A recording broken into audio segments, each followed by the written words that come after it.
There's more fun than ever as Cedar Point throws its biggest party ever now through August 15th.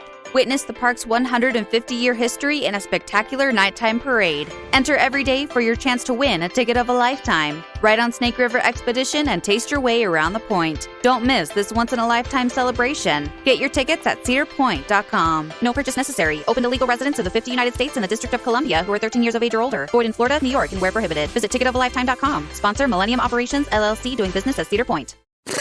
Nya nya nya. Babue. Zimbabwe. The broken Bunsen burner burns so bright. Southeast Asian Peninsula. Hey, Jamie? Yes? I think the only line we need from you today is drivers who switch to progressive could say big. Cool. I just gotta finish my warm-ups. Foul, throw in the towel. History. Switch to Progressive today. Santa ski slalom in a salmon skin suit. Progressive Casualty Insurance Company and Affiliates. Geek Vibes Live is rated G for geek.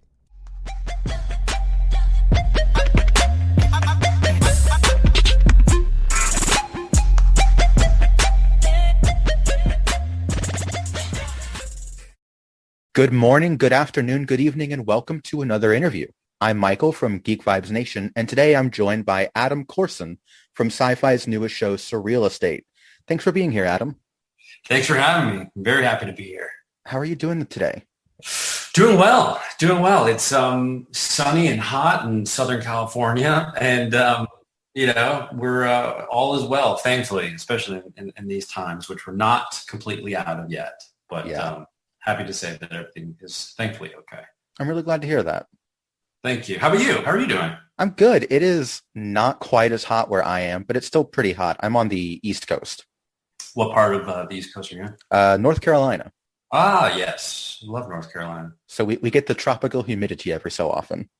Yeah, sure. Maybe some hurricanes sprinkled in. Oh, those are the best. Yeah. Before we get into SurrealEstate and your movie, The Stairs, could you tell our audience a little bit about yourself? Oh, sure. So I was born and raised in Toronto, Canada. I moved to LA in 2009. I went to school for acting and have been sort of studying the craft since I was young, doing different plays and whatnot. And then I went to a conservatory college program in Toronto where you had to specialize in acting, singing, and dancing. You had to do all three. Now, I went in as an actor. The dancing that I did before that was purely like just my own, thing. I actually used to break dance before that. So that's really, that's I don't know if many people know that. So when I went into Randolph, which was the conservatory program, I had to do jazz, ballet, tap, and I started all that obviously as a beginner. And then when I left that school, I was at the intermediate advanced level, which was very cool. And I went there specifically to give myself a diverse range of abilities when, going out there in my professional career, being able to do, multiple things I thought was going to be advantageous. And it was. But it is interesting. As soon as I graduated, which was in 2003, I had an option to either do a play or go to upstate New York and shoot this independent horror feature. And I chose the horror feature, which paid me nothing, but it was very cool because for me, I grew up watching film. I grew up every Saturday night. My parents would take my sisters and I to rent a movie. We would rent a movie. They would rent a movie. We always rented, some silly, stupid movie. And they would rent, like the Jimmy Stewart, Spencer Tracy type films. And I was also introduced to Hitchcock. And Hitchcock for me, what an education, watching his films and dissecting them. I remember just, 7 years old, just loving all of that and everything about Hitchcock. So for me, it was a no-brainer. I was always a lover and of film, and I knew that's where I wanted to spend my time. I started out in Toronto and doing work there, and then came to LA and didn't have my papers yet. And so I was living out of my car and did the whole crashing on my friend's couch type thing for almost a year. Building roots and loving Southern California ever since. How was the transition from going from living in your car to being able to actually live in LA like? Well, I'll tell you, it was, it's always nice to be able to sleep in a bed, for sure. But it's funny because in that year, 2009, when I was living out of my car and not really having a place, to call my own, it was like one of the happiest times of my life because I was finally able to just do everything that I wanted to do. I mean, I was working every single day. I wasn't getting paid for it, but I was working. I was taking class. I was writing. I was producing my own stuff. Every single day I was waking up and doing what I wanted to do as an actor. And that year was really formative for where I was headed. So yeah, it was this time where, usually what they say is, simplify, right? If you can simplify, if you can take away all the pressures in your life and sort of hone in on the things that are most important, you tend to find happiness in those moments. It's all the other distractions that sometimes get in the way. That makes sense, yeah. So in SurrealEstate, you play Father Phil, who's an ex-priest now working for Luke Roman's real estate agency. Mm-hmm. What else can you tell fans about your character that maybe they don't know yet? Okay. Well, it's really great because the show it picks up, right? Episode 1. We're already there. I've been at the Roman agency for a while. You get the feeling that the office staff that's there, the real estate group, has been there for a bit. And it's Sarah Levy's character, Susan, and Tennille's character, Megan, that sort of bring us into the world that has already existed. So I really love that introduction to the world, something that's been like a constant. Father Phil he's a fallen priest. He devoted his life to the Catholic Church, and he did it to fight evil, to get to bring good to the world. And his mentor was just like that as well. And you find out more of his story as the season goes on. Episode 5 definitely gives you a beautiful look into where he came from and sort of his issues with the church, and the hypocrisy that surrounds the church for him, for who he was, who he is, as a person. And there was no room anymore for the church to accept him, which is unfortunate. But for him, he was able to continue to do what he wanted to do in the Roman agency. He still gets to fight evil, but now instead of fighting evil, there's a beautiful monologue that George had written me, and we used part of it within the series. This is before we even started shooting. He sent me this monologue, and just to sort of understand Phil as a character, which was really great. He took a job in a parish, in middle America, and the evil that he was fighting was, a guy who stole some chicken at a grocery store, and this guy coming to confession, or the soccer team. It was so mundane for Phil to be in that kind of world where he entered the church and he entered what he wanted to do as a priest, to do exorcisms, to fight evil, the demons head on. So when he links up with the Roman agency, he now gets to do that. I mean, he's not afraid to go into a haunted basement. Oh no. But he gets to use his brains and his brawn really to fight evil. He's analytical. He's the guy that loves going into a library and going into the Hall of Records and pulling things that nobody else can find on homes that have been around for hundreds of years. That's his way in to discovering how they can solve these cases. You mentioned the 5th episode, which is one of my personal favorites because of Father Phil's storyline.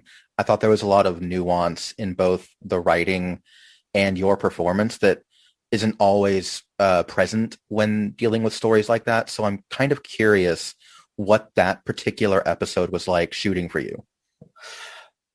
Firstly, thank you for that. It when I read that episode, a lot of what George and I talked about before the season even started comes out in this episode, which is really nice. Reading through it, it's actually funny because the episode, like most television, scripts evolve as you go through them and as you start shooting. And in television, it happens very, very quickly. But because of the shooting schedule, we actually shot that particular episode. We started it in, I want to say either end of October or beginning of November. And then we shot the rest of the season. And then we shot the rest of episode 5 in Toronto at like the end of December, like right before Christmas. So yeah, which is very, very cool because you don't feel it at all in the episode. But no. What was nice was as they put the episode together, they started adding to the episode. So like the moment in the church where I'm starting to go through all the boxes of records for the particular house, he wrote me that monologue where I'm having this conversation with, I guess I can say, with God, with Jesus. Yeah. He wrote that for me. When we had already shot some of the other stuff. So going to Toronto to shoot, all the church scenes, he gave me such beautiful words, and he's a phenomenal writer. George, with this particular show, what's surprising, I think, for viewers is that these characters are layered. Like you get the fun stuff, right? You get the hauntings and the demons, and you get all that sort of, the scares and whatnot. But then as the season goes on, you start to unravel all these layers of these characters that is so beautifully put together. And so then when reading episode 5 and being able to then play with it and uncover all this stuff in front of the camera, it was a really rewarding time for me as an actor, for the character, and within the series itself. That's great. So you filmed most of this during the pandemic, I guess, right? Mm-hmm. What was that experience like? I can't imagine with a show like this, that would be the easiest feat to accomplish. It's funny because, we shot this right smack in the middle of the pandemic. And we shot Newfoundland, which already is, it's the edge of the continent. Like there's nothing after that. You jump off the coast of Newfoundland, you're coming up in Ireland. Like there's nothing else. So it's this beautiful area, this beautiful island, and the people are super cool, but it's quite isolating, right? It's there's nothing really else around it. So there's that. Put a pandemic on top of that. When we landed, we all had to quarantine. Right. So we had a 14-day quarantine. Usually there's, you do like a cast dinner. There's you start bonding beforehand. We couldn't do any of that stuff. And when I landed, I've told people this before, I got to this place. Now, this is a beautiful home. This is like a Victorian home, maybe built in the early 1900s. Stunning. It was way more house than I needed. And I got in there, and I'm pretty sure there's some sort of spirit, some sort of, I don't want to call it a haunting, but it felt like a void. It felt like when you walked in there, you were in like a hole. There was nothing there. And to be in that place for 14 days, it reminded me of the scene in Beetlejuice where they have just died and they come back to the home and now they can't leave. That's what it felt like. It was just like, Weird. It was that Steve and Beetlejuice for 14 days. Which, yeah, that was, for me, that was the weirdest, toughest part of it all. Hey, we get it. You don't want to be hearing a Progressive commercial right now, so let us tell you something you do want to hear. You are intelligent. You make all the right decisions. You were smart before smart was cool, and you made it cool again. You have a wealth of knowledge, and you are so very clever. I bet you already knew I was going to say that, you genius. There, don't you feel better? You'll also feel better when you hear you could save big when you switch to Progressive. But I'm pretty sure you already knew that, too. Progressive Casualty Insurance Company and Affiliates. Life needs more Cedar Point. More smiles. More surprises. More screams. More days in the sun and nights on the shore. More oohs and ahs and yums. More moments with your family and friends. More memories you get to share again and again. Life needs more Cedar Point. More than ever. And now you can have more for less. Save up to $25 on tickets when you buy online now. Only at cedarpoint.com. But then, once we got up and we started shooting and we were out of quarantine, it wasn't too bad because, first of all, Blue Ice Pictures, who produced the show, they were phenomenal. Like they kept everyone so safe. They followed the guidelines, but then went above and beyond for us to feel safe and for everyone to be protected. We never had to shut down production once. Nobody tested positive, and that's a credit to them and their procedures, but also I think everybody was just so good at looking out for each other. No one was doing anything that was stupid. Everybody came to every day with the idea of we're creating a television show, and we want to work and we love being here and we love each other. So we're gonna, even when we're in our personal lives, we're gonna be cautious. We're not gonna be stupid, So that was really nice. That's great. I'm really glad that, because I know a lot of shows have been having trouble with, not every show has been as lucky to not have to shut down briefly. And I think it's really great that you guys were able to get through with the whole thing. Completely. I think it's like, I think you got to throw a little bit of luck in there, because you never know, especially, with everything that's going on. You don't know when someone's going to get sick and, who you're going to interact with. So we were responsible, but no doubt there was a bit of luck thrown into there. Yeah, for sure.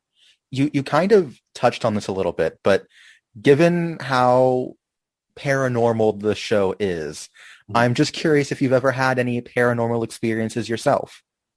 Completely. 100%. So where I went to school, Randolph Academy, the conservatory college program, it was in an old church. So there was they had two stages in the church, and one of the stages was the old congregation. And while I didn't see a spirit, when you opened up those doors to that room and the lights were off, it's almost as if you could hear a demon breathing. Oh, it was thick. It was like molasses. You didn't want to walk into that space. And a lot of it, I guess, is sort of like in the first episode when Phil and August and Megan open up the basement door and you can feel that darkness and something's down. That's what that was in real life in this church.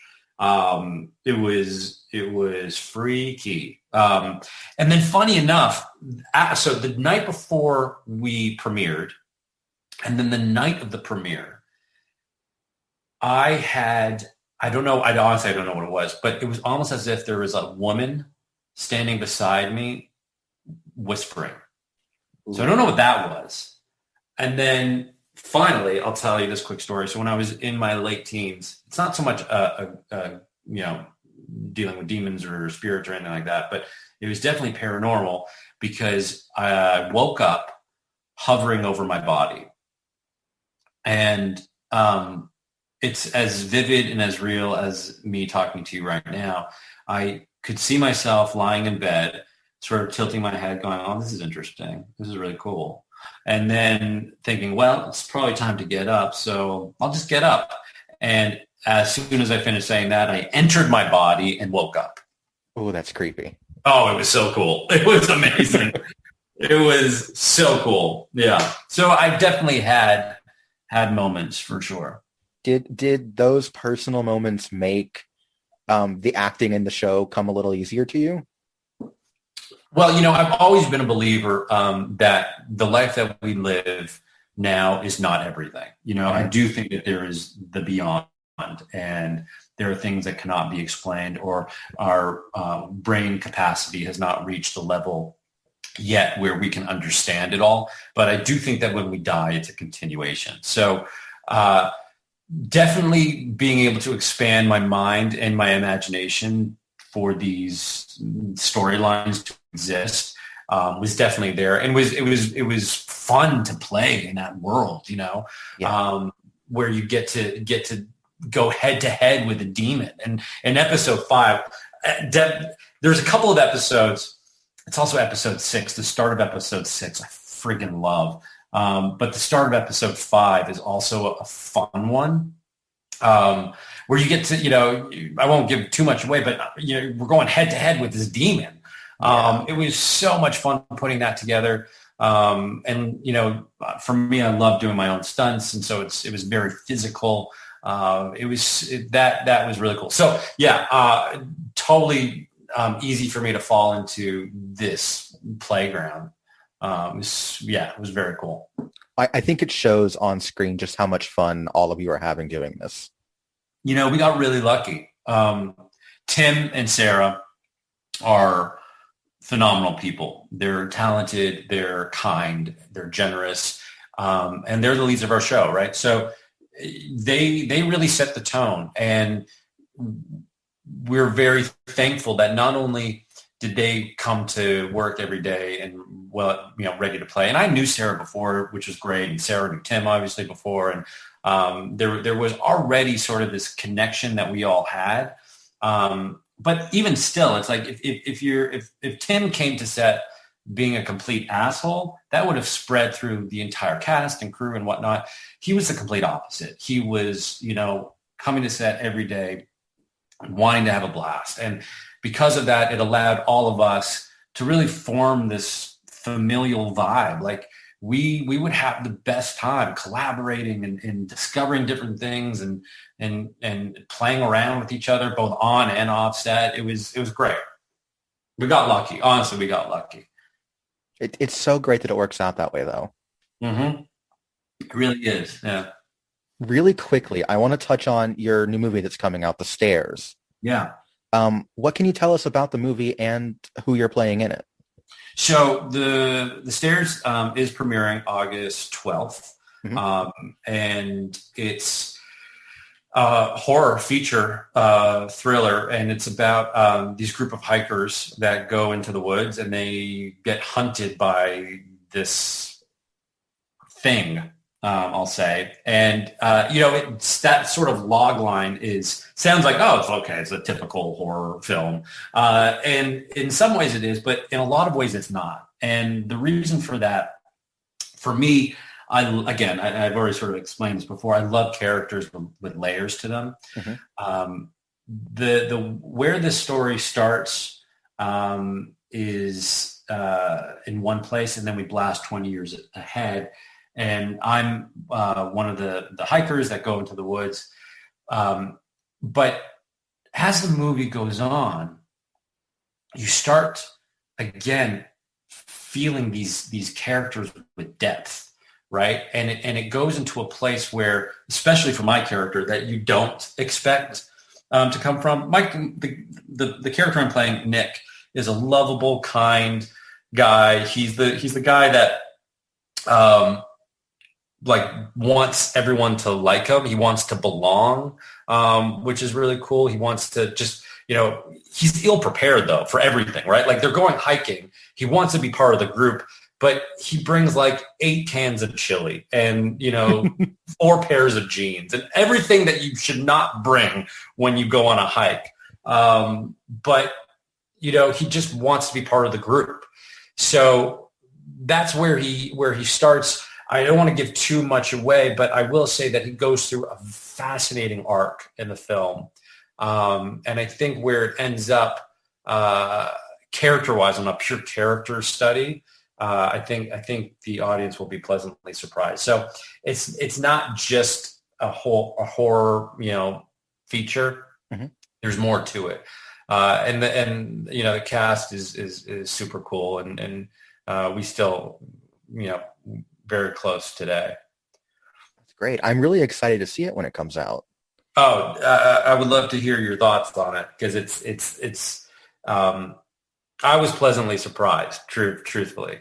You never know how something's going to come together when you're making it. And, we had a great crew and great bunch of people collaborating on it. So to see it all come together the way it did just sort of reinforced the way we put it together. And it's nice to see that everyone held up to their end of the bargain. You know what I mean?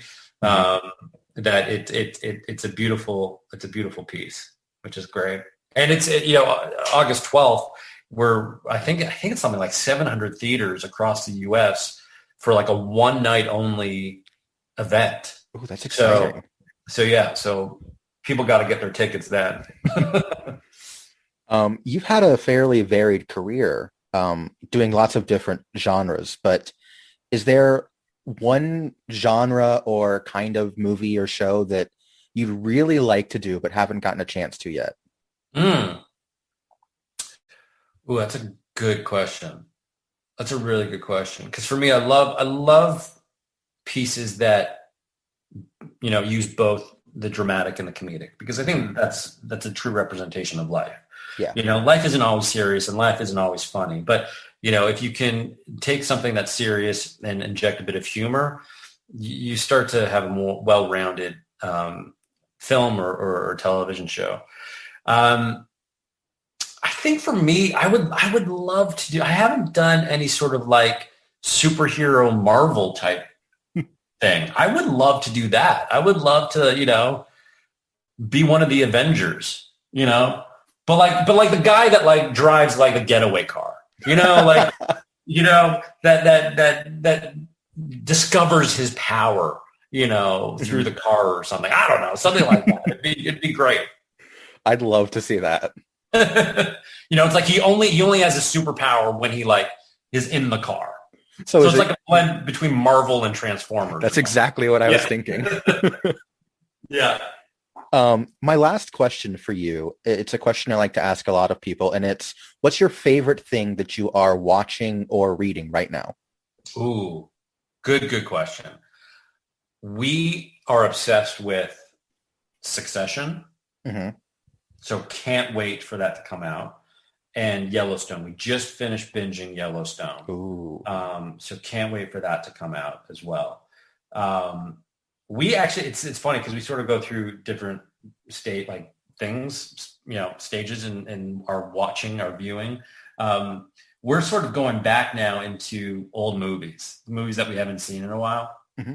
So we just watched last night. We watched Pay It Forward, which a good one. I haven't seen when I was, years. And before the night before that, we watched The Truman Show, which I love. I freaking love The Truman Show. Those are great choices. Yeah. So there you are. That's what, and of course, SurrealEstate. Of course. So yes. Fridays at 10 on SYFY. Completely. Yep. I will be there. I'm tuned in. Thank you so much for doing this. Hey, thank you for having me. This was a blast. This was a really great time. Before I let you go, is there anything else you'd like to plug, or places that our audience can find you on social media? Twitter and Instagram at Korson Adam. Definitely give a follow or take a look. And I usually will update people on things that are happening and coming out on those two platforms. So yeah, looking forward to, the fans have been so cool and so great. So looking forward to chatting with everyone online. Great. I will make sure we pass that along. Wonderful. Thank you so much. Thank you. And everybody, please make sure that you're watching SurrealEstate on SYFY at 10 o'clock. It's a great time, and you're just going to have so much fun with it. Adam, thank you so much for being here. Thanks again. Have a great day. You too. The thing about comparing rates at Progressive.com is that by now you've heard a lot of ads about comparing rates at Progressive.com. We probably don't even need the words comparing rates anymore to remind you that seasoning steaks at Progressive.com is an easy way to save on car insurance, or that swimming in trousers helps you find the lowest rate. And that's the thing about foraging for truffles. You've heard a lot of ads about standing tiptoe on a cinder block. Compare rates and sing softly to a wounded field mouse and save at Progressive.com. Progressive Casualty Insurance Company and Affiliates. Comparison rates not available in all states or situations. This is Mission Control. The tallest, fastest, and longest steel coaster at Kings Island needs you. Must be able to handle a 300-foot drop and speeds up to 91 miles per hour while dodging meteors. No training required. Are you up for the challenge? Introducing Orion at Kings Island, one of only 7 giga coasters in the world. Get the best deal on tickets at visitkingsisland.com.